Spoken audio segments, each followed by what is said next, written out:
Hello, कैसे हैं आप सब। मैं आपका मेंटर और आप देख रहे हैं लर्न इंग्लिश विदाउट रूल्स का एक नया और fresh session.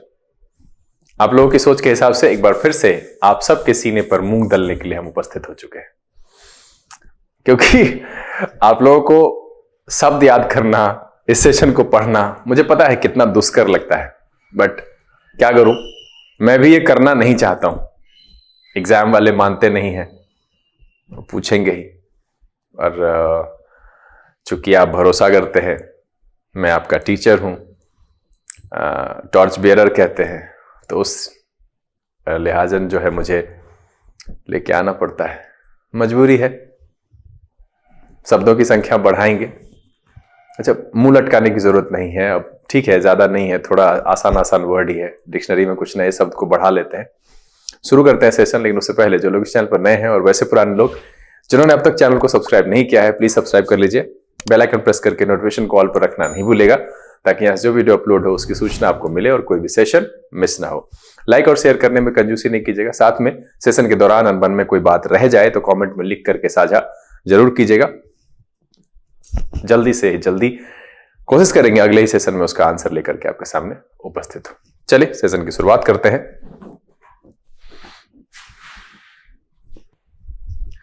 Learn English without rules के सेशन में एक बार फिर से आप सबका तहे दिल से स्वागत है। उम्मीद है आप सब तैयार हैं, तो चलिए सेशन की शुरुआत करते हैं। लेकिन उससे पहले एक बच्चे ने बड़ा ही मजेदार सवाल पूछा है और मैं उसका जवाब दिए बिना रह नहीं सकता हूं, तो मैं बता देता हूं आपको। एक मिनट। एक बच्चे ने कल कमेंट में लिखा है कि सर आप रह रह के बार बार टकला क्यों हो जाते हैं। देखिए, वैसे कभी कभी मुझे लगता है कि ठीक लगता है। और दूसरा, 25 तारीख को थी मेरे दादी अम्मा की बरसी, और भाई हम लोग आज वाले जनरेशन है नहीं कि थोड़ा सा भी कटवा ले। मेरे बाबूजी का शाम में फोन आया, वीडियो कॉल करो, बाल छिलवाया कि नहीं। तो भाई साहब, the real Hitler I have, और हमारे जनरेशन के पास है। और हम लोग ना, तो कुछ जो यूट्यूब पर डैश डैश लोग आते हैं और उनको देखने वाले आप में से कुछ लोग, नाम नहीं लूंगा मैं, जिनके लिए पिताजी का हार्ट अटैक अटेम्प्ट होता है, तो ऐसे लोगों को जूता उतार कर मारे तो कम नहीं है। डार्क ह्यूमर और डार्क कॉमेडी करते हैं। अरे बेच डालो मां बाप को ही भाई। सॉरी। मैं बस इतना ही कहूंगा कि भाई हम लोगों के लिए बहुत इंपॉर्टेंट है हमारा परिवार, हमारा समाज, और चूंकि आप सब भी इंपॉर्टेंट हैं, इसलिए मैं आप सबको इतना खखोड़ता हूं, मैं इतना ज्ञान देता हूं। कभी कभी अब मुझे लगता है कि आप सब परेशान हो जाते होंगे मुझसे, सर कितना खखोड़ते हैं। खखोड़ता नहीं हूं बॉस, धीरे धीरे ना ये आज की जो आदतें हैं ना आपको खोखला कर देंगी, इसलिए आपको समझाता हूं कि आप प्राडा पहनो, गुच्ची अरमानी पहनो, फरारी चलाओ, हार्ले डेविशन के 10 वर्जन रखो, लेकिन देसी रहना, क्योंकि इंडियन होने का जो मतलब है ना, इस दुनिया में किसी भी देश के साथ नहीं है। और ये नहीं कि हम इंडियन हैं, ढूंढ लो, पता करो, पता चलेगा। लोग हमारी चीजों को ले जाते हैं, नाम बदल करके उसको अपने हिसाब से चलाते हैं और कहते हैं हमने खोजा है। तो हम वो लोग हैं। नासा तो इधर आया, बहुत सारा सत्यानाश तक हम लोग देखें, तो इसलिए कहते हैं देसी रहिए। खैर, तो बस बंधु, और कुछ नहीं। और उधर बीच में जो टकले हो गए थे, उस समय में लग रहा था बचेगा ही नहीं। वृक्षात पत्रम पतति, ऐसे हाथ डालो तो लगता था 2-4, तो है नहीं, वैसे भी बहुत कम बचा है। तो वो हुए थे उस वजह से, और इधर वाला तो बाबूजी करवा दिए। चलिए सेशन की शुरुआत करेंगे, और वहीं से करेंगे वर्ड ऑफ द डे से। आज का जो वर्ड ऑफ द डे है वो है जिंगी। जिंगी एडजेक्टिव की तरह इस्तेमाल होता है, बड़ा ही फनी सा वर्ड है। और हाँ, कहीं और से नहीं लाए हैं, ये द हिंदू में ही था। हाँ, मिलता है ऐसा, उसमें पढ़ेंगे तो रहता है। हाँ, बाबा रामदेव कहते हैं करोगे तो होगा, पढ़ोगे तो मिलेगा, याद करोगे तो हो जाएगा। तो बस करो। जिंगी मतलब होता है इंटरेस्टिंग एंड एक्साइटिंग, या फिर that taste or smell sharp and fresh or spicy. ये दो अर्थ में इस्तेमाल होता है। एक तो इंटरेस्टिंग एंड एक्साइटिंग के अर्थ में भी आप जिंगी का प्रयोग कर सकते हैं। दूसरा, अगर किसी चीज के टेस्ट और स्मेल की बात करें तो शार्प, फ्रेश एंड स्पाइसी अगर ऐसा कुछ है तो आप जिंगी कह सकते हैं। मतलब है लुभावना, स्फूर्तिदायक और चित्त आकर्षक। मतलब है चित्त मतलब मन को जो आकर्षित करे, आकर्षक लगे, उसके लिए हम जिंगी शब्द का प्रयोग कर सकते हैं। सिनोनिम की बात करें एनर्जेटिक, स्पिरिटेड एंड विविड। क्या हो जाएगा? एनर्जेटिक, स्पिरिटेड एंड विविड, इसके सिनोनिम के तौर पर प्रयोग करेंगे। एंटोनिम की बात करें लेजी, लेथार्जिक एंड ग्लूमी। क्या हो जाएगा? लेजी, लेथार्जिक एंड ग्लूमी एक अर्थ में जिंगी के एंटोनिम के तौर पर हम प्रयोग कर सकते हैं। तो यहां पर बड़ा ही मजेदार है, हाँ, जुबान पे चढ़ने वाला शब्द है जिंगी, है ना। लुभावना, स्फूर्तिदायक, चित्ताकर्षक, interesting and exciting, that taste or smell sharp and fresh or spicy, इस अर्थ में हम इसका प्रयोग करते हैं। फटाफट एग्जांपल देख लेते हैं। The lemon curd is just so creamy and zingy. क्या है? The lemon curd is just so creamy and zingy. अगर आप चाहो तो इसको अपने स्पाइसी खाने, टेस्ट वाले और जो टेस्टी चीजें हैं, मजेदार है, अट्रैक्टिव है, इंटरेस्टिंग है, एक्साइटिंग है, उसके लिए आप इसको इस्तेमाल कर सकते हो। चलो सेशन में आगे बढ़ते हैं। पहला वर्ड जो आज का है वो है स्पेशल। स्पेशल एडजेक्टिव की तरह प्रयोग होता है और इसका मतलब होता है कनेक्टेड विद द साइज और position and area of something. मतलब है किसी वस्तु के आकार, स्थिति और क्षेत्र से संबंधित, स्थानिक या भौगोलिक, इस अर्थ में हम स्पेशल शब्द का प्रयोग करते हैं। सिनोनिम की बात करें डायमेंशनल, ज्योमेट्रिक एंड स्ट्रक्चरल। क्या हो जाएगा? डायमेंशनल, ज्योमेट्रिक एंड स्ट्रक्चरल एक अर्थ में। स्पेशल के सिनोनिम के तौर पर प्रयोग करेंगे। एंटोनिम की बात करें random, theoretical and non special. क्या हो जाएगा? Random, theoretical and non special एक अर्थ में स्पेशल के एंटोनिम के तौर पर प्रयोग कर सकते हैं। तो इस सेशन में जो पहला शब्द है वो है स्पेशल, मतलब है कनेक्टेड विद द साइज और position and area of something. ये स्थानिक से है, भौगोलिक से है, किसी वस्तु के आकार, स्थिति और क्षेत्र से संबंधित जो सेंस देगा उसके लिए हम यूज करेंगे स्पेशल शब्द का। एग्जाम्पल देख लेते हैं। The report also highlights the problem of special segregation. क्या है? The report also highlights the problem of special segregation. चले अगला जो शब्द है वो है एक्सपीडियंसी। एक्सपीडियंसी नाउन की तरह प्रयोग होता है।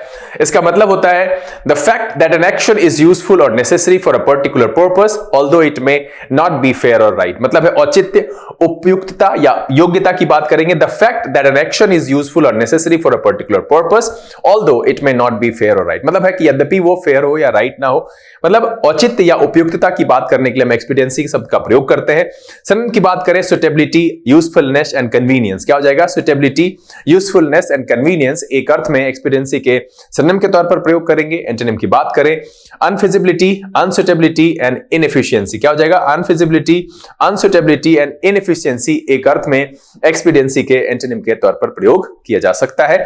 यहां पर जो स्पेस का दूसरा शब्द है वो है the fact that an action is useful or necessary for a particular purpose although it may not be fair or right. यद्यपि ऐसा भी हो सकता है कि वो फेयर ना हो, राइट ना हो। मतलब है औचित्य, उपयुक्तता और योग्यता, इस अर्थ में हम एक्सपीडियंसी शब्द का प्रयोग करेंगे। सिनोनिम मैंने क्या कहा? Suitability, usefulness and convenience. Antonym हो गया अनफिजिबिलिटी, अनसुटेबिलिटी एंड इनएफिशिएंसी एक अर्थ में एक्सपीडियंसी के एंटोनिम के तौर पर प्रयोग किया जा सकता है। एग्जाम्पल देख लेते हैं। कह रहा he acted out of expediency not principle. क्या है? He acted out of expediency not principle. तो इस पेज पर दो शब्द, पहला spatial, connected with the size और position and area of something, किसी वस्तु के आकार, स्थिति या क्षेत्र से संबंधित, स्थानिक या भौगोलिक, इस अर्थ में हम स्पेशल शब्द का प्रयोग करते हैं। दूसरा है expediency, the fact that an action is useful or necessary for a particular purpose although it may not be fair or right. यानी उपयुक्तता या औचित्य से मीनिंग लेते हैं हम एक्सपीडियंसी का। चले अगला जो शब्द है वो है ह्यू। ह्यू नाउन की तरह प्रयोग होता है और इसका मतलब होता है अ टाइप ऑफ बिलीफ और ओपिनियन। एक तो पहले एक मैंडेट यानी मत, एक तरह का जो है मान्यता है, उस अर्थ में भी हम ह्यू का प्रयोग करते हैं। दूसरा क्या है? A degree of lightness, darkness, strength etcetera, एक कलर, रंग के अर्थ में भी हम ह्यू का प्रयोग करते हैं। यानी मत है, विविध रंग है या रंग है, इस अर्थ के लिए हम ह्यू शब्द का प्रयोग करते हैं। मतलब अगर आपके पास कोई पर्टिकुलर ओपिनियन है, कोई बिलीफ है, कोई मैंडेट है, टाइप ऑफ बिलीफ और ओपिनियन है, तो उसके लिए भी हम ह्यू शब्द का प्रयोग करते हैं। या फिर जो डिग्री ऑफ लाइटनेस है, मतलब उसका जो लेवल है, या फिर डार्कनेस है या स्ट्रेंथ है कलर का, उस अर्थ में हम यूज करते हैं। विविध रंग या रंग के अर्थ में ह्यू का प्रयोग करते हैं। सिनोनिम की बात करें shade, tint, tone and colour. हाँ, कलर वाले सेंस का सिनोनिम है। फिर से देखिए, मैं बार बार समझाता हूं आप सबको, और बहुत सारे बच्चे होते हैं रेकलेसली लिखते हैं, रेकलेसली पढ़ते हैं। सीरियसली उसको नहीं करते। तो मैं आप सबको कहूंगा कि जब आप समय दे रहे हैं तो रेकलेसली करने की जरूरत नहीं है। रेकलेसली करेंगे तो घाटा आपको लगेगा, समय भी जाएगा और फायदा भी नहीं होगा। अब यहां पर देखिए मैं क्यों कह रहा हूं कि ऐसा रेकलेसली करते, क्योंकि ये वाला जो है ना, ये जो सिनोनिम है वो इसके लिए है, कलर के लिए, टाइप ऑफ बिलीफ और ओपिनियन के लिए नहीं है। तो ये उसी अर्थ में आएगा। और ऐसा नहीं है, मैंने कल भी इस बात के लिए वार्न किया था आपको कि ऐसा ना हो कि सर ने ह्यू का ये सिनोनिम लिखाया है तो पता चला कि पैराग्राफ में ह्यू का इस्तेमाल, सेंटेंस में ह्यू का इस्तेमाल ओपिनियन और बिलीफ के लिए हुआ है और आपने सिनोनिम में इसको टिक कर दिया है, तो गलती हो जाएगी फिर। तो सावधानी रखनी है, क्योंकि एक शब्द के कई सारे मीनिंग होते हैं। मैं सबके लिए एंटोनिम सिनोनिम्स नहीं रख सकता हूं, अगले दिन उसके दूसरे मीनिंग के साथ कहीं ना कहीं आ जाता है। और ओपिनियन और मत के लिए कई सारा जो शब्द मैंने आपको ऑलरेडी पढ़ाया है। तो इस बात को ध्यान रखते हुए लिखिएगा, रेकलेसली नहीं करिएगा, है ना। जब भी बैठिएगा तो ध्यान से पढ़िएगा। तो यहां पर क्या है कि shade, tint, tone and colour, ये कलर के जो मीनिंग है ह्यू का, उस अर्थ के लिए हमने सिनोनिम लिया है। एंटोनिम की बात करें, मोनोक्रोम एंड पेलर, क्या हो जाएगा? मोनोक्रोम एंड पेलर एक अर्थ में ह्यू के एंटोनिम के तौर पर प्रयोग किया जा सकता है। तो इस पेज का जो पहला शब्द है वो है ह्यू, अ टाइप ऑफ बिलीफ और ओपिनियन, पहला एक मत के लिए, और a degree of lightness, darkness, strength etcetera, यानी कलर, रंग, विविध रंग, इस अर्थ में हम ह्यू का प्रयोग करते हैं। एग्जाम्पल देख लेते हैं। कह रहा his face took on an unhealthy whitish hue, क्या है? His face took on an unhealthy whitish hue। चलिए अगला जो शब्द है वो है quench। quench वर्ब की तरह प्रयोग होता है और इसका मतलब होता है to satisfy your feeling of thirst by drinking a liquid। मतलब है कि जो आपकी प्यास वाली फीलिंग्स है उसको किसी लिक्विड से शांत करना। क्वेंच मतलब है प्यास बुझाने से। और to use water to put out a fire, आग बुझाने के लिए भी हम क्वेंच शब्द का प्रयोग करते हैं। To satisfy a need or wish, किसी भी आवश्यकता को या किसी विश को पूरा करने के लिए भी हम क्वेंच शब्द का प्रयोग कर सकते हैं। अब देखिए यहां पर है क्वेंच, जब हम कहते हैं, आजकल की इंग्लिश थोड़ी सी एक्सटेंडेड इंग्लिश हो गई है।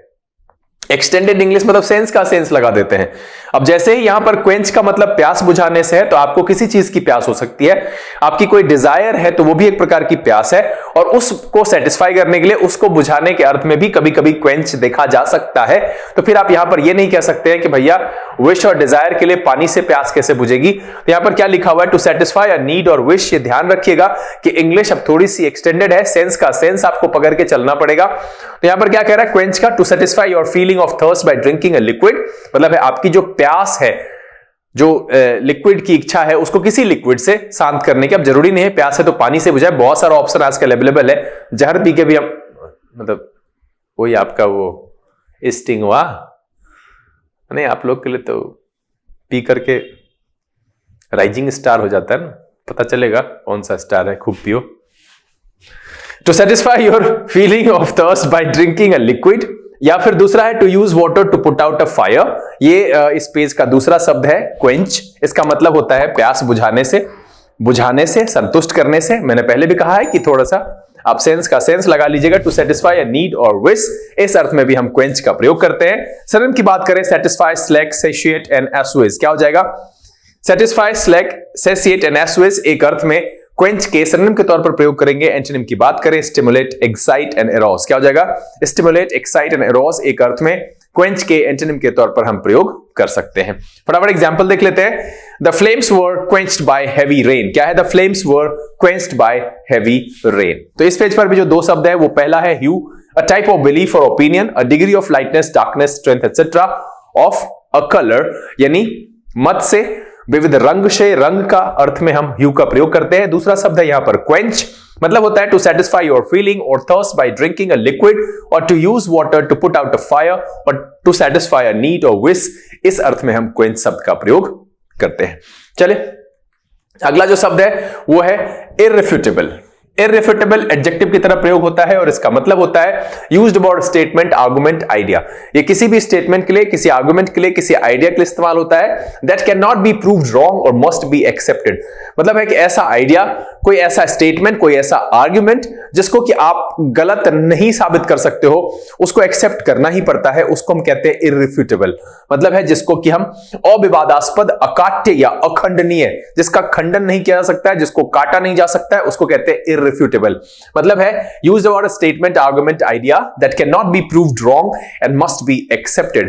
इस पेज पर का पहला शब्द है irrefutable, used about a statement, argument, idea that cannot be proved wrong and must be accepted. Synonym की बात करें तो undeniable, undisputable and sure. क्या हो जाएगा? undeniable, undisputable and sure एक अर्थ में, irrefutable के सिनोनिम के तौर पर प्रयोग कर सकते हैं. एंटोनिम की बात करें refutable, moot and disputable. क्या हो जाएगा? refutable, moot and disputable एक अर्थ में irrefutable के एंटोनिम के तौर पर प्रयोग कर सकते हैं. फटाफट एग्जाम्पल देख लेते हैं. The logic of his case is impeccable and irrefutable. क्या है? The logic of his case is impeccable and irrefutable. अब देखिए, बहुत सारे बच्चे कहते हैं ना सर उच्चारण नहीं हो पाता है, तो प्रयास करो ना, आपके पास तो है ही शैतानी डब्बा. यूं यूं जो करते हो उसमें कहीं पर रुक जाओ, टाइप करो 2-4 बार irrefutable, irrefutable, irrefutable, तब ना टंग मुड़ेगा. सीधे सीधे रखे हो कहां से मुड़ेगा? अभ्यास करना पड़ेगा. करोगे तो सीख जाओगे. करो, सिंपल है.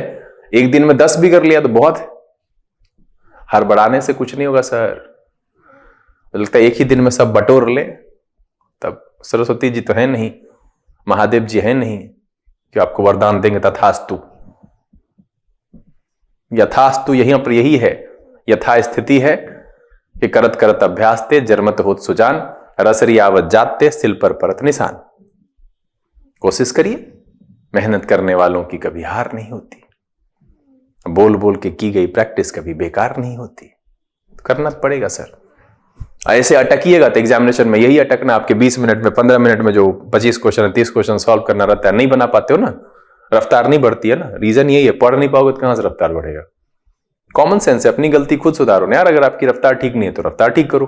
अब ये किसी टीचर से तुम कहोगे सर हम पढ़ नहीं पा रहे हैं, हंस देगा सब कोई. ऑनर्स में हो यार, ग्रेजुएट हो, फिर कहोगे हमसे इंग्लिश पढ़ा नहीं जा रहा है. अब ये तो कोई क्लास वाला पढ़ाएगा नहीं ना. ध्यान देना चाहिए खुद से. चलिए अगला जो शब्द है वो है assert. assert वर्ब की तरह प्रयोग होता है और इसका मतलब होता है to say something clearly and firmly or to behave in a determined and confident way to make people listen to you or to get what you want. मतलब है कि अपने आप को clearly और firmly express करना, कुछ कहना किसी से. ये जो STH लिखा हुआ रहता है ना, ये 2 लाइन में एडजस्ट करने के लिए something का शॉर्ट फॉर्म है. SB जहां पर लिखा होता है वो somebody या someone है. कंफ्यूज नहीं होइएगा नए लोग, जो लोग शुरू से पढ़ रहे हो तो समझ ही गए होंगे. To say something clearly and firmly or to behave in a determined and confident way to make people listen to you. मतलब है इस तरीके से determined होकर के और confident way में बात करना कि लोग आपको सुने और आप जो चाहें वो प्राप्त कर सके. To get what you want. मतलब क्या है कि स्पष्ट रूप से और बलपूर्वक कुछ कहना है ना, स्पष्ट रूप से और बलपूर्वक कुछ कहना. या दूसरा है कि दूसरों का ध्यान व आदर पाने के लिए आत्मविश्वासपूर्ण व्यवहार करना. पूरा कॉन्फिडेंट होकर, मतलब दूसरा आपका रिस्पेक्ट करे, उसके लिए आप कॉन्फिडेंट होकर के जो बात करें या अपनी बात को रखे, उसके लिए हम assert शब्द का प्रयोग करते हैं. सिनोनिम की बात करें declare, affirm, proclaim and profess. क्या हो जाएगा? Declare, affirm, proclaim and profess एक अर्थ में assert के सिनोनिम के तौर पर प्रयोग कर सकते हैं. तो यहां पर जो इस पेज का दूसरा शब्द है वो है assert, to say something clearly and firmly or to behave in a determined and confident way to make people listen to you or to get what you want. इस अर्थ में हम assert का प्रयोग करते हैं, स्पष्ट रूप से और बलपूर्वक कुछ कहना या दूसरों का ध्यान व आदर पाने के लिए आत्मविश्वासपूर्ण व्यवहार करना. सिनोनिम क्या कहा? Declare, affirm, proclaim and profess. Antonym है minimise, ignore, disavow and repudiate. क्या हो जाएगा? Minimise, ignore, disavow and repudiate एक अर्थ में assert के एंटोनिम के तौर पर प्रयोग कर सकते हैं. एग्जांपल देख लेते हैं. I really must assert myself more in meetings. क्या है? I really must assert myself more in meetings. अब यहां पर 2 शब्द. पहला है irrefutable, मतलब होता है used about a statement, argument, idea that cannot be proved wrong or must be accepted. मतलब है अविवादास्पद, अकाट्य और अखंडनीय. मतलब है ऐसा कोई स्टेटमेंट, ऐसा कोई आइडिया, ऐसा कोई आर्ग्यूमेंट जिसको कि काटा नहीं जा सकता, जिसको एक्सेप्ट करना ही पड़ेगा, अखंडनीय है. उस अर्थ में हम irrefutable शब्द का प्रयोग करते हैं. दूसरा है assert. इसका मतलब होता है to say something clearly and firmly or to behave in a determined and confident way to make people listen to you or to get what you want. मतलब है कि स्पष्ट रूप से और बलपूर्वक कुछ कहना, दूसरों का ध्यान व आदर पाने के लिए आत्मविश्वासपूर्ण व्यवहार करना. इस अर्थ में हम assert शब्द का प्रयोग करते हैं. चलिए अगला जो शब्द है वो है replenish. रिप्लेनिश वर्ब की तरह प्रयोग होता है और इसका मतलब होता है to make something full again by replacing what has been used. मतलब है वो गाड़ी में पेट्रोल डाला, खर्चा हो गया, फिर से उसको भर दिया, दैट इज कॉल्ड रिप्लेनिश. हाँ, फिर से भरना या पूर्ति। क्या कह रहा है? To make something full again by replacing what has been used, मतलब है वो जो यूज हो गया उसकी जगह पे फिर से उसको भर देना, यानी है फिर से भरना या पूर्ति। उस अर्थ में हम रिप्लेनिश शब्द का प्रयोग करते हैं। सिनोनिम कहेंगे refill, restock, restore and top up. क्या हो जाएगा? Refill, restock, restore and top up एक अर्थ में रिप्लेनिश के सिनोनिम के तौर पर प्रयोग कर सकते हैं। इस पेज का पहला शब्द है replenish, to make something full again by replacing what has been used. आप लोग को अजीब लगता होगा ना कि सर एक ही शब्द को 4-4 बार बोलते हैं, पेज का पहला शब्द है, फिर बाद में कहते हैं लास्ट में 2 शब्द बचा। बौराहा नहीं है, आप ही के लिए करते हैं। 4 बार सुनिएगा ध्यान से तो रह जाएगा दिमाग में, इसीलिए बोलते हैं। तो इसलिए सेशन में जो भगा भगा के स्क्रीनशॉट लेते हैं, ये सब काम मत करिए, घाटा आप ही का होगा। 20 मिनट 25 मिनट नहीं रुक सकते हैं, नहीं रुकिएगा जिंदगी 25 साल पीछे चली जाएगी, समझिए। बार बार बोलते हैं ताकि आप सुनेंगे, सुनने से ध्यान में रहता है। तो पहला शब्द क्या है? Replenish, to make something full again by replacing what has been used, मतलब है फिर से भरना या पूर्ति। सिनोनिम क्या है? Refill, restock, restore and top up. Antonym की बात करें, empty, exhaust, use up and drain. क्या हो जाएगा? Empty, exhaust, use up and drain एक अर्थ में रिप्लेनिश के एंटोनिम के तौर पर प्रयोग कर सकते हैं। एग्जांपल देख लेते हैं। Food stocks were replenished by imports from abroad. क्या है? Food stocks were replenished by imports from abroad. चलिए अगला जो शब्द है वो है पैसिफाई। पैसिफाई वर्ब की तरह प्रयोग होता है। मैंने पिछले दिन बताया था कि जिस किसी भी शब्द के लास्ट में FY होता है वो अमूमन वर्ब की तरह प्रयोग होता है। ग्लोरीफाई, एग्जाम्पलीफाई, रेक्टिफाई, पैसिफाई, ये सब वर्ब की तरह प्रयोग होता है। इसका मतलब है to make somebody who is angry और upset be calm and quiet, मतलब है किसी नाराज या परेशान व्यक्ति को शांत या स्थिर करना। पैसिफाई, पैसिफिक ओशियन से ध्यान में रखिएगा, पैसिफिक ओशियन बहुत शांत दिखता है, तो पैसिफिक का मतलब है टू मेक, पैसिफाई का मतलब है to make somebody who is angry और upset be calm and quiet, मतलब है किसी नाराज या परेशान व्यक्ति को शांत या स्थिर करने के लिए हम पैसिफाई शब्द का प्रयोग करते हैं। सिनोनिम की बात करें, प्लैकेट, अपीज एंड कंसीलिएट। क्या हो जाएगा? प्लैकेट, अपीज एंड कंसीलिएट एक अर्थ में पैसिफाई के सिनोनिम के तौर पर प्रयोग करेंगे। इस पेज का दूसरा शब्द है pacify, to make somebody who is angry और upset be calm and quiet, मतलब जो भी व्यक्ति कोई नाराज है, अपसेट है, उसको काम एंड क्वाइट करने के लिए हम पैसिफाई शब्द का प्रयोग करते हैं। सिनोनिम कहा प्लैकेट, अपीज, कंसीलिएट। एंटोनिम है प्रोवोक, एनरेज एंड इन्फ्लेम। क्या हो जाएगा? प्रोवोक, एनरेज एंड इन्फ्लेम एक अर्थ में पैसिफाई के एंटोनिम के तौर पर हम प्रयोग कर सकते हैं। एग्जाम्पल देख लेते हैं। It was difficult for the police to pacify the angry crowd. क्या है? It was difficult for the police to pacify the angry crowd. अब यहां पर इस पेज पर भी 2 शब्द है। पहला है replenish, to make something full again by replacing what has been used, फिर से भरना या पूर्ति। इस अर्थ में हम रिप्लेनिश शब्द का प्रयोग करते हैं। दूसरा है pacify, to make somebody who is angry और upset be calm and quiet, मतलब है किसी नाराज या परेशान व्यक्ति को शांत या स्थिर करने के लिए हम पैसिफाई शब्द का प्रयोग करते हैं। चलिए अगला जो शब्द है वो है वैलिएंट। वैलिएंट एडजेक्टिव की तरह प्रयोग होता है। इसका मतलब होता है full of courage and not afraid, especially when things are difficult or the situation gives no cause for hope, मतलब है विकट परिस्थितियों में अगर आप फुल ऑफ करेज हैं और डरे हुए नहीं हैं, उसके लिए हम वैलिएंट शब्द का प्रयोग करते हैं। साहसी और निर्भीक कह सकते हैं। सिनोनिम की बात करेंगे, इंट्रेपिड, गट्सी एंड गैलेंट। क्या हो जाएगा? इंट्रेपिड, गट्सी एंड गैलेंट एक अर्थ में वैलिएंट के सिनोनिम के तौर पर प्रयोग कर सकते हैं। तो यहां पर इस पेज पर जो पहला शब्द है वो है valiant, full of courage and not afraid, especially when things are difficult or situation gives no cause for hope, यानी साहसी और निर्भीक। यहां तक कि विपरीत परिस्थितियों में जहां पर सिचुएशन में कोई होप भी ना हो, वहां पर भी ना डरने वाला और साहसी, इस अर्थ में हम वैलिएंट शब्द का प्रयोग करते हैं। सिनोनिम क्या है? Intrepid, gutsy and Gallant. Antonym की बात करें, कॉवर्ड, मीक एंड टिमिड। क्या हो जाएगा? कॉवर्ड, मीक एंड टिमिड एक अर्थ में वैलिएंट के एंटोनिम के तौर पर प्रयोग किया जा सकता है। एग्जाम्पल देख लेते हैं। कह रहा है the fire fighters made valiant effort to save them. क्या है? The fire fighters made valiant effort to save them. चलिए अगला जो शब्द है वो है लेबिरिंथ। लेबिरिंथ नाउन की तरह प्रयोग होता है और इसका मतलब होता है a complicated series of paths, है ना? भूल भुलैया जैसे दिया, कॉम्प्लिकेटेड सीरीज ऑफ पाथ्स मतलब है भूल भुलैया, रास्तों का ऐसा कॉम्प्लिकेटेड सीरीज जिसमें कि हम फंस जाएं, निकलने में मुश्किल हो, उलझ जाएं, उसके लिए हम यूज करते हैं लेबिरिंथ शब्द का, है ना? लेबिरिंथ का मतलब क्या होता है? Or which it is difficult to find your way through or something that is very confusing. इस अर्थ में भी अगर कोई चीज है जो बहुत कंफ्यूजिंग है, उसके लिए भी हम लेबिरिंथ शब्द का प्रयोग करते हैं। भूल भुलैया या भंवर जाल, है ना। भूल भुलैया या भंवरजाल, इस अर्थ में लेबिरिंथ शब्द का प्रयोग किया जाता है। सिनोनिम की बात करें, मेज, वेरन, टेंगल एंड वेव, क्या हो जाएगा? मेज। इस पर कोई एक मूवी है, आप में से किन किन लोगों ने देखी है? शायद ये भूल भुलैया जैसी ही कोई मूवी है, हॉलीवुड की मूवी है। अगर आपने देखी है तो नाम लिख करके मुझे कमेंट में बताइएगा, और अगर आपने देखी है तो कैसी लगी ये भी बताइएगा।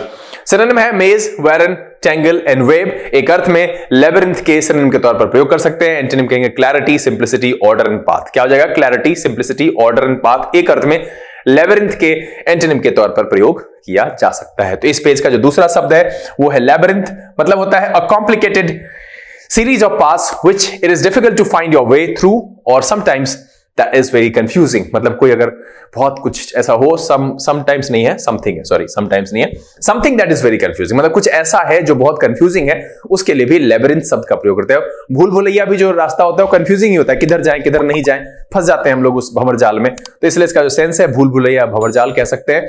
एग्जाम्पल देख लेते हैं। He was no stranger to the labyrinth of love। He was no stranger to the labyrinth of love। इसमें तो आजकल का लोग पीएचडी करके रखा है, हाँ, नया जनरेशन का, जिसको भैया पैंट पहनना नहीं आता है, चड्डी ठीक से नहीं पहनना आता है, नाक दांत ठीक से साफ नहीं करता, लेकिन प्यार करना आता है। He was no stranger to the labyrinth of love। प्यार के भूल भुलैया से जो है वो स्ट्रेंज नहीं है, स्ट्रेंजर नहीं है, एकदम पूरा माहिर। चलिए, यहां पर दो शब्द है। पहला है वेलिएंट। वेलिएंट का मतलब है full of courage and not afraid when things are difficult or the situation gives no cause for hope. मतलब है कि साहसी और निर्भीक, वो भी उस समय में जहां पर की सिचुएशन बहुत विपरीत हो। Labyrinth, a complicated series of path which it is difficult to find your way through or something that is very confusing। इस अर्थ में हम लेबिरिंथ शब्द का प्रयोग करते हैं, यानी कि भंवरजाल और भूल भुलैया। चलिए, अगला जो शब्द है वो है रिटार्ड। रिटार्ड नाउन और वर्ब की तरह प्रयोग होता है। मैं इस पर एक्सप्लेन करूं इससे पहले साइंस पढ़ने वाले बच्चों से मैं जानना चाहता हूं, क्या ये शब्द आपके परिचय का है? क्या आपने सुन रखा है? सुन रखा है तो इसका पूरा बताइएगा, जो आपने फिजिक्स में पढ़ा है बताइएगा जरूर। वैसे अभी एक्सप्लेन करेंगे तो आपको समझ में आ ही जाएगा। अरे यार, रिटार्ड इसका मतलब होता है टू डिले समथिंग और मेक इट्स डेवलपमेंट और progress slower, or an expression used to describe somebody who is not intelligent और normal for a particular age. अब देखिए, पहला तो ये जो है ना, ये इसका सबसे जरूरी और फेमस वाला मीनिंग है। एक तो है एक्सप्रेशन के लिए जो कि किसी के लिए इस्तेमाल किया जाता है कि जो इंटेलिजेंट और नॉर्मल नहीं है अपने एज के हिसाब से, यानी स्लो है, उसके लिए हम रिटार्ड कहते हैं। एक मेंटल प्रॉब्लम कह सकते हैं कि जो इंसान अपने उम्र के हिसाब से इंटेलिजेंट ना हो और स्लो हो, तो उसको आप रिटार्ड कह सकते हो। ऐसे ऊपर में जो है टू डिले समथिंग और मेक इट्स डेवलपमेंट और प्रोग्रेस स्लोअर, मतलब है धीमा करने से, है ना, धीमा करना, इस अर्थ में। और दूसरा जो मीनिंग है, मैंने वो लिखा नहीं है हिंदी में, आप लोग खुद ही समझ लो कि एक मानसिक स्थिति हो सकती है ना, कि expression used to describe somebody who is not intelligent और normal for a particular age. मतलब अपने पर्टिकुलर एज के हिसाब से जितना होना चाहिए उसके हिसाब से अगर वो स्लो है तो उसके लिए भी हम रिटार्ड शब्द का प्रयोग कर सकते हैं, लेकिन ऐसे इसका मतलब है धीमा करना। ठीक है। सिनोनिम की बात करें, delay, detain, slacken and drag. क्या हो जाएगा? Delay, detain, slacken and drag एक अर्थ में रिटार्ड के सिनोनिम के तौर पर प्रयोग कर सकते हैं। इस पेज पर आने वाला पहला शब्द है रिटार्ड, टू डिले समथिंग और मेक इट्स डेवलपमेंट और प्रोग्रेस स्लोअर। इसको विशेष करके याद रखना है। An expression used to describe somebody who is not intelligent और normal for a particular age. इस अर्थ में भी हम रिटार्ड शब्द का प्रयोग करते हैं। सिनोनिम क्या है? Delay, detain, slacken and drag. Antonym क्या होगा? Accelerate, expedite and hasten. क्या हो जाएगा? Accelerate, expedite and hasten. मुझे लगता है कि इससे पहले आपने कमेंट कर लिया होगा, क्योंकि एक्सेलरेशन एंड रिटार्डेशन आपने शायद फिजिक्स में पढ़ा होगा। चलिए एग्जांपल देख लेते हैं। The chemical will retard the spread of fire. क्या है? The chemical will retard the spread of fire. चलिए अगला जो शब्द है वो है कैवल। कैवल नाउन और वर्ब दोनों तरीके से प्रयोग होता है। इसका मतलब होता है to make unreasonable complain specially about things that are not important. वो नहीं होता है कुछ लोग तो कुछ भी इंपॉर्टेंट नहीं है फिर भी कंप्लेन कर रहे हैं, इतना कुछ खास नहीं है फिर भी कंप्लेन कर रहे हैं, तो उसके लिए हम कैवल शब्द का प्रयोग करते हैं। To make unreasonable complaints specially about things that are not important, इस अर्थ में कैवल का प्रयोग करते हैं। छोटे मुद्दों पर आपत्ति करना, नुक्ताचीनी करना, इस अर्थ में कैवल शब्द का प्रयोग किया जाता है। सिनोनिम की बात करें, कंप्लेन, कार्प एंड फश। क्या हो जाएगा? Complain, carp and fuss. Antonym की बात करें, अपलॉड, प्रेज एंड लॉड। जानते ही हैं तीनों का मीनिंग, इतनी बार चर्चा हुई है कि अब अगर नहीं है, अब अगर नहीं याद रहता है तब नहीं, भगवान मालिक तो नहीं है, आप ही मालिक हैं, फिर रिवीजन करिए। भगवान जी कुछ नहीं करते, करना सब हम लोग को पड़ता है। चलिए, तो यहां पर इस पेज का जो दूसरा शब्द है वो है cavil, to make unreasonable complaints specially about things that are not important. छोटे मुद्दों पर आपत्ति करना, नुक्ताचीनी करना, इस अर्थ में हम कैविल का प्रयोग करते हैं। ये नाउन और वर्ब दोनों तरीके से प्रयोग होता है। एग्जाम्पल देख लेते हैं। Several countries कैविल्ड at the cost of the project. क्या है? Several countries कैविल्ड at the cost of the project. अब इस पेज पर भी दो शब्द है। पहला है रिटार्ड, टू डिले समथिंग और मेक इट्स डेवलपमेंट और प्रोग्रेस स्लोअर, और दूसरा है an expression used to describe someone who is not intelligent और नॉर्मल, इस अर्थ में फॉर अ पर्टिकुलर एज। मतलब किसी एक विशेष एज में अगर वो अपने इंटेलिजेंट से, मतलब उस एज में जितना होना चाहिए उससे कम है, तो उसके लिए भी हम रिटार्ड शब्द का प्रयोग करते हैं। ऐसे धीमा करने के अर्थ में हम रिटार्ड का प्रयोग करते हैं। दूसरा है cavil, to make unreasonable complaint specially about things that are not important. छोटे मुद्दों पर आपत्ति करना या नुक्ताचीनी करना, इस अर्थ में हम कैविल शब्द का प्रयोग करते हैं। चलिए, अगला जो शब्द है वो है कार्प। यह भी नाउन और वर्ब दोनों तरीके से प्रयोग होता है। पीछे मैंने इसका सिनोनिम पढ़ाया है। To complain all the time about matters that are not important. Same है, कैविल एंड कार्प दोनों सेम मीनिंग है, सिनोनिम है ना। ये गलत है, हमको लग ही रहा था कुछ ना कुछ गड़बड़ होएगा। चलिए, इसका मीनिंग क्या हो जाएगा? वही अभी जो पीछे बताया, ये वाला, छोटे मुद्दों पर आपत्ति करना, नुक्ताचीनी करना। क्या हो जाएगा? नुक्ताचीनी करना। हाँ, नुक्ताचीनी करना। अब इसको चाय चीनी करना मत लिख लेना। नुक्ताचीनी का मतलब होता है छोटी छोटी बातों पर जो शिकायत करे, हमेशा हर बात पे शिकायत करना, जो इंपॉर्टेंट नहीं है उस बात पर भी शिकायत कर दिया। तो मतलब ऐसी चीजों के लिए हम कैविल भी यूज करते हैं एंड कार्प भी यूज करते हैं। सिनोनिम की बात करें, देखिए यहां पर भी कैविल है, कंप्लेन, कैविल एंड फस, सेम रख दिया मैंने, वहां पर कार्प रखा, यहां कैविल रख दिया। और एंटोनिम की बात करें तो प्रेज, फॉरगिविंग, और दो बार लिखिए ना, प्रशंसा लिख दो, लॉर्ड लिख दो ना, एप्रिसिएट लिख दो ना, हेल लिख दो, कोई दिक्कत नहीं है। तो यहां पर जो है कार्प, इस पेज पर आने वाला पहला शब्द है। To complain all the time about matters that are not important, मतलब है नुक्ताचीनी करना, छोटी छोटी बातों पर आपत्ति जताना, हमेशा शिकायत करना, कोई भी इंपॉर्टेंट मैटर नहीं है फिर भी करना। और सिनोनिम क्या है? Complain, cavil and fuss. Antonym है praise, forgiving, laud, appreciate, admire, बहुत सारे हैं, आप खुद भी रख लीजिएगा। एग्जांपल देख लेते हैं। I can't stand the way he is always carping. क्या है? I can't stand the way he is always carping. चलिए, अगला जो शब्द है वो है आउटकास्ट। ये नाउन और एडजेक्टिव की तरह प्रयोग होता है। और आउटकास्ट का जो मतलब है वो देखिए, a person who is no longer accepted by society or by a group of people. मतलब है कि देखिए, अब ये नाउन और एडजेक्टिव दोनों तरीके से इस्तेमाल हो रहा है। तो अगर ये नाउन की तरह इस्तेमाल हो रहा है तो वैसा इंसान जिसको कि सोसाइटी के द्वारा एक्सेप्ट नहीं किया जाता है, ग्रुप ऑफ पीपल के द्वारा एक्सेप्ट नहीं होता, मतलब है निर्वासित या बहिष्कृत, इस अर्थ में हम आउटकास्ट शब्द का प्रयोग करते हैं, बहिष्कृत या निर्वासित। सिनोनिम की बात करें, एग्जाइल, पराया एंड कास्टअवे। क्या हो जाएगा? एग्जाइल, पराया एंड कास्टअवे। एंटोनिम की बात करें, मेंबर, एक्सेप्टेड एंड इनसाइडर। एक अर्थ में आउटकास्ट के एंटोनिम के तौर पर हम प्रयोग कर सकते हैं। यहां पर इस पेज का जो दूसरा शब्द है वो है outcast, a person who is no longer accepted by society or by a group of people, मतलब है बहिष्कृत या निर्वासित।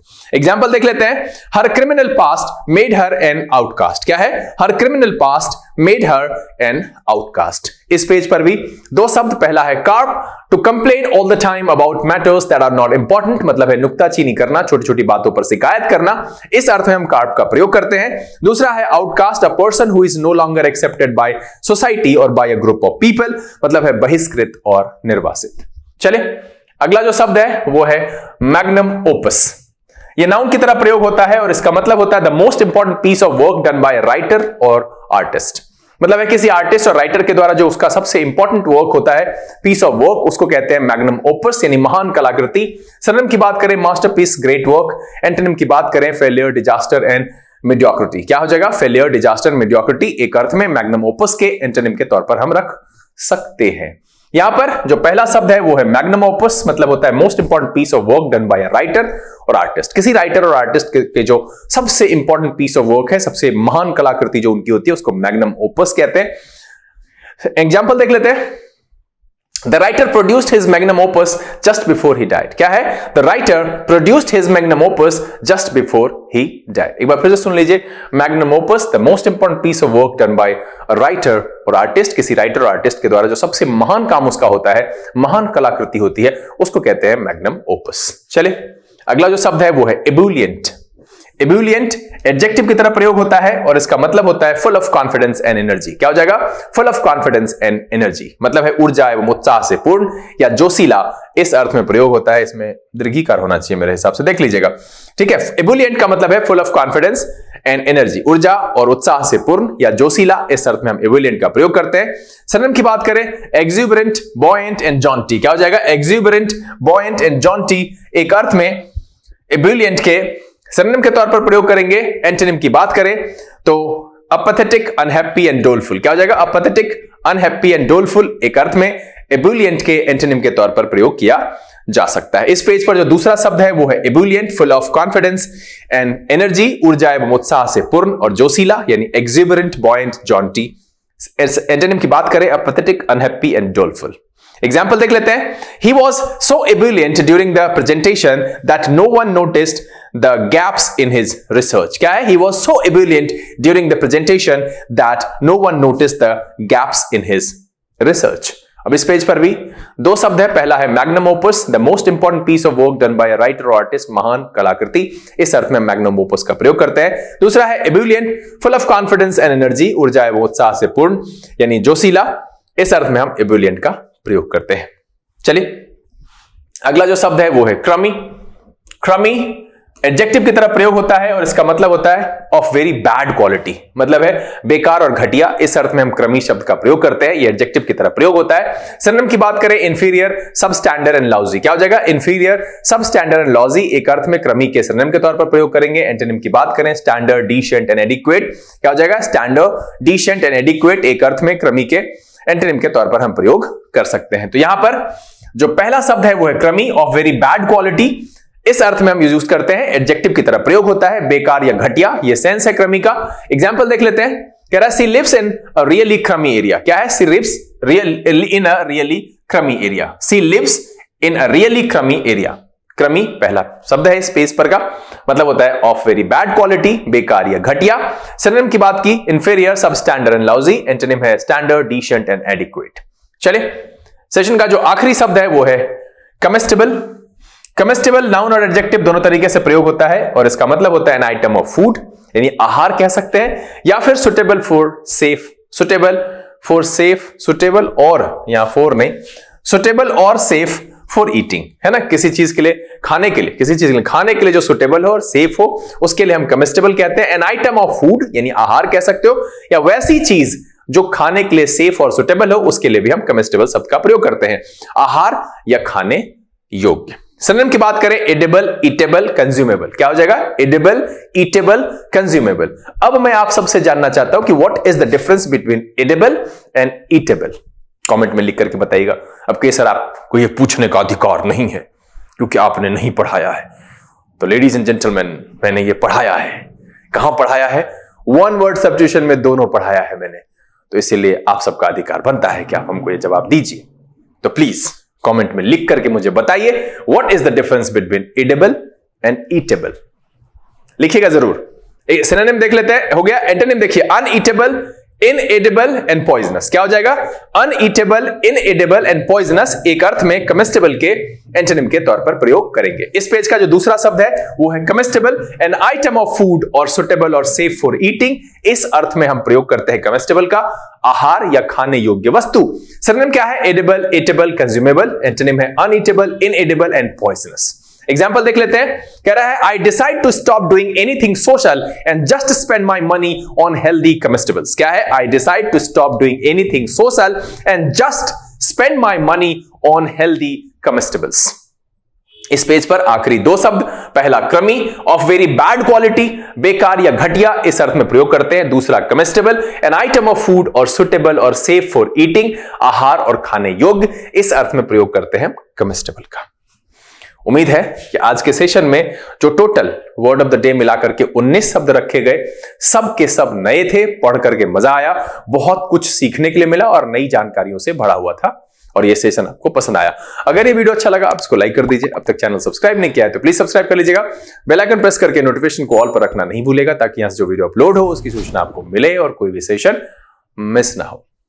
समय यहां से लेने का बहुत जल्द इस तरह के एपिसोड के साथ फिर आपके सामने उपस्थित होंगे। तब तक के लिए आप घर में रहिए, अपना और अपने परिवारजनों का ख्याल रखिए, खुश रहिए, मस्त रहिए, लेकिन पढ़ते लिखते जरूर रहिएगा। लर्निंग विदाउट रूल्स के से this is BK Singh signing off. Keep reading, keep practising. Thank you, God bless you.